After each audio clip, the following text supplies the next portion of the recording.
Otwell. New England. Think? Yes. Yeah. Looking for their sixth straight. Second quarter, they're up 14-7. Drake Maye, Stephon Diggs. Oh, makes a man miss. Another one there. Pumps his right into the end zone. Pats up 21-7. 16 seconds left in the half. Falcons, second and goal. Michael Penix Jr., Drake London. That Drake London fella's really good. Ooh, more than good. He had an incredible day. We're not done with him. Watch this fourth quarter, 5 minutes ago. Penix, London. Look at that one-handed grab for a touchdown. He was tightly covered. That's a nice throw and a fantastic catch. And that's how you end up with 3 touchdown receptions on the game. Ensuing extra point, Parker Romo, no good. Ouch. Patriots hang on to win 24-23. End of the half, we take a nap like we talked about the other day. We took a little nap and they scored and made it a one-possession game, and give them a lot of credit, but give our guys credit there for finishing and coming up big when we had to in the fourth quarter. We had our spurts, we had our moments, but we got to clean up and then take care of the football and be better defensively in the red zone. That's been our issue. And I made some good plays down there, but we got to be better in the red zone. First, I just play better. Man, I got to play better for this team. Down the road. I think it's tough. It's tough in a game where you win, and you can feel in that locker room that these guys know we can play better. And I think it's a good feeling to have, but also at the same time, it's tough to win in this league. So you got to enjoy it. Obviously, you talk about not tying the game. But we still had a lot of time on the clock. I think it was 4.5 minutes still on the clock. Defense went out there and got a stop, gave us the opportunity to go out there and put more points on the board, and we didn't do it. So, it's never on one person. It's never on one play. It's a whole collective. To be able to go out there and will to a win, I'll take that any day. And I'm around with Drake Maye. Like, things aren't going to be a perfect. I tell you all the time, it's hard to play the quarterback. I probably couldn't do it. I'd be a scramble guy, but to see him play well, and mishaps are going to happen, stuff happens, protect the guy with the ball and continue to have his back. We at the halfway point. We're in a good spot, you know what I'm saying? Could we be better? Hell yeah. Could we be worse? You know what I'm saying? We only play the guys that's in front of us, but envisioning just taking it 1 week at a time. And, when it's like early in the season, like people come out with all these, you know what I'm saying? I don't know what it is, rankings or where you could have been. Don't drink the Kool-Aid. That gets you distracted fast. But we're drinking the Kool-Aid anyway. By the way, when's the last time you saw a wide receiver saying it's hard playing quarterback? Yeah. And I probably couldn't do it. That's the kind of vibe they got going in New England. They're 7-2. They've won 6 straight. And you were saying earlier to me, you're seeing a pattern going on with what they've been doing in New England and how they're winning again and again. What is it? They don't beat themselves. Mm-hmm. Good teams beat losing teams. You don't lose to losing teams. That's what good teams do. Mm. And New England all of a sudden has that mantra again. They're always going to game plan you this way defensively. They're going to take away your strength. What is Atlanta's strength? The run game. Yeah. Bijan. Did you hear anything about Bijan today? Nope, not a lot. No, look, I understand. 3 touchdown passes, all right? I get that part. But they were not going to allow you to beat them running. They said, we're going to take the run away. If you beat us throwing the ball, good luck to you. But you ain't going to beat us that way. And they were correct. This is the Patriot way. It sounds like they just kind of take what you do well and say, you're not going to beat us with that guy. Now, if you throw some touchdown passes, that's fine. But we're gonna just play the way we play. And they're all buying in now. When you hear those players come to the mic, it just sounds like that mantra. Yep. This is what we're going to do. They're not too high. They're not too low. Do your job. We're going to see all those phrases coming. It's like the Patriot Way 2.0, but with a little more personality. We've seen this before. Yep. We've seen this movie before. All right, let's go. Now, Coach, we've seen the Colts roll and roll and roll all season. What did you see from them today? Well, let's give the Colts a lot of credit. They got out to won 7 games, lost 1, and at times you think,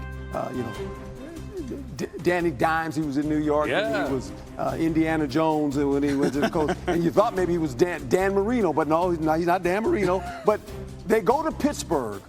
And I said this about this week when they were going to Pittsburgh. This will be a test for them because they're going to go ready to play the Steelers, who had just lost at home.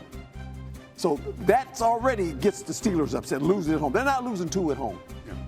But they were dominant on defense. I mean, this was a defense that all of a sudden, it reminded me of the Pittsburgh Steelers, like, They hit him. They sacked him. They took the ball away.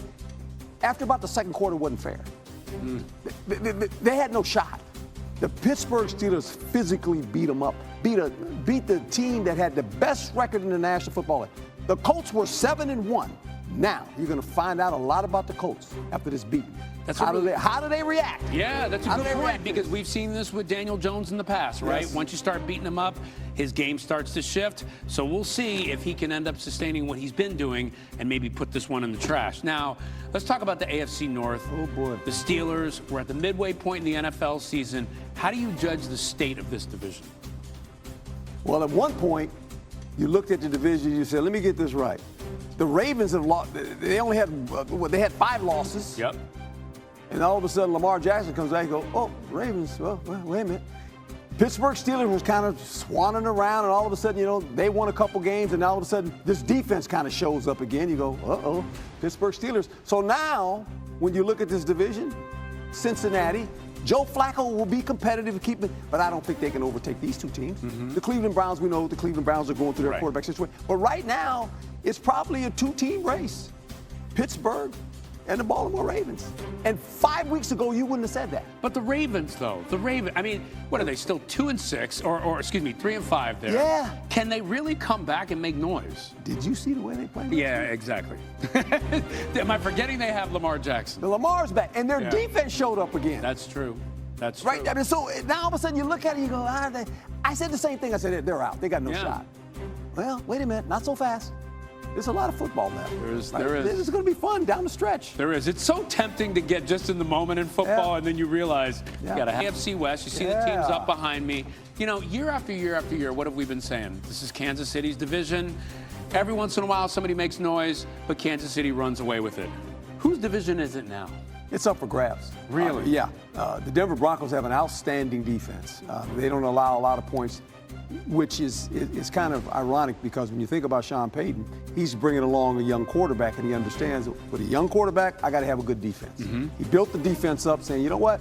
Now this quarterback doesn't have to go out and score 30 every week, because we're not going to allow people points. So that's working for them. You look at the Chargers. Coach Harbaugh comes there. All of a sudden, this Charger becomes what? A good defensive football team with a quarterback and a running game.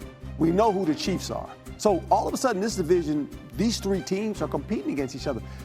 The Chiefs are 5-4. And third in the division. Third in the NFC West. That, by the way, last time I counted, 5-4, that makes 9. Mm-hmm. They've already played 9 games. So this season, all of a sudden, is getting 8 games left. You got an 8-game season. Not saying the Chiefs aren't going to get in the playoffs. Yep. They should, but they got to win now. They got to start winning. So Mahomes talked about, we got to fix this thing. We got to get better ourselves. We got to do it right now. So what do they have to do in your mind right now to get back on top of this division? They have to be more consistent offensively. And what he's talking about this. And Buffalo did a nice job of what tonight? They didn't allow them the big play down the field. They didn't hit the big explosion play. That's what gets them going. So Buffalo denied that and was able to score, to just go back and forth. It became a 1-score game. Generally, by the third quarter, the Chiefs have a lead. They can get you because of these big plays. Didn't allow that to happen. Okay. That's a problem. If you could take out your crystal ball, who do you think wins the division? Oh, I don't know. Yeah. I think it's going to be fun. I mean, it's early. We'll talk about this 5 weeks from now. Okay. We'll see what it looks like. By the way, you want to make it interesting. Off the bye for Kansas City, guess who they play? The Broncos. Oh, yeah. And Denver's a stingy defense. And the Chiefs have a really good defense. Yeah. Their defense doesn't allow a lot of points. So this division is one of the more competitive divisions in the league right now. Well, that game is going to tell us a lot about who's going to go where in this division. Meanwhile, let's go over to Colts, Steelers. Uh-oh. These guys kept it interesting.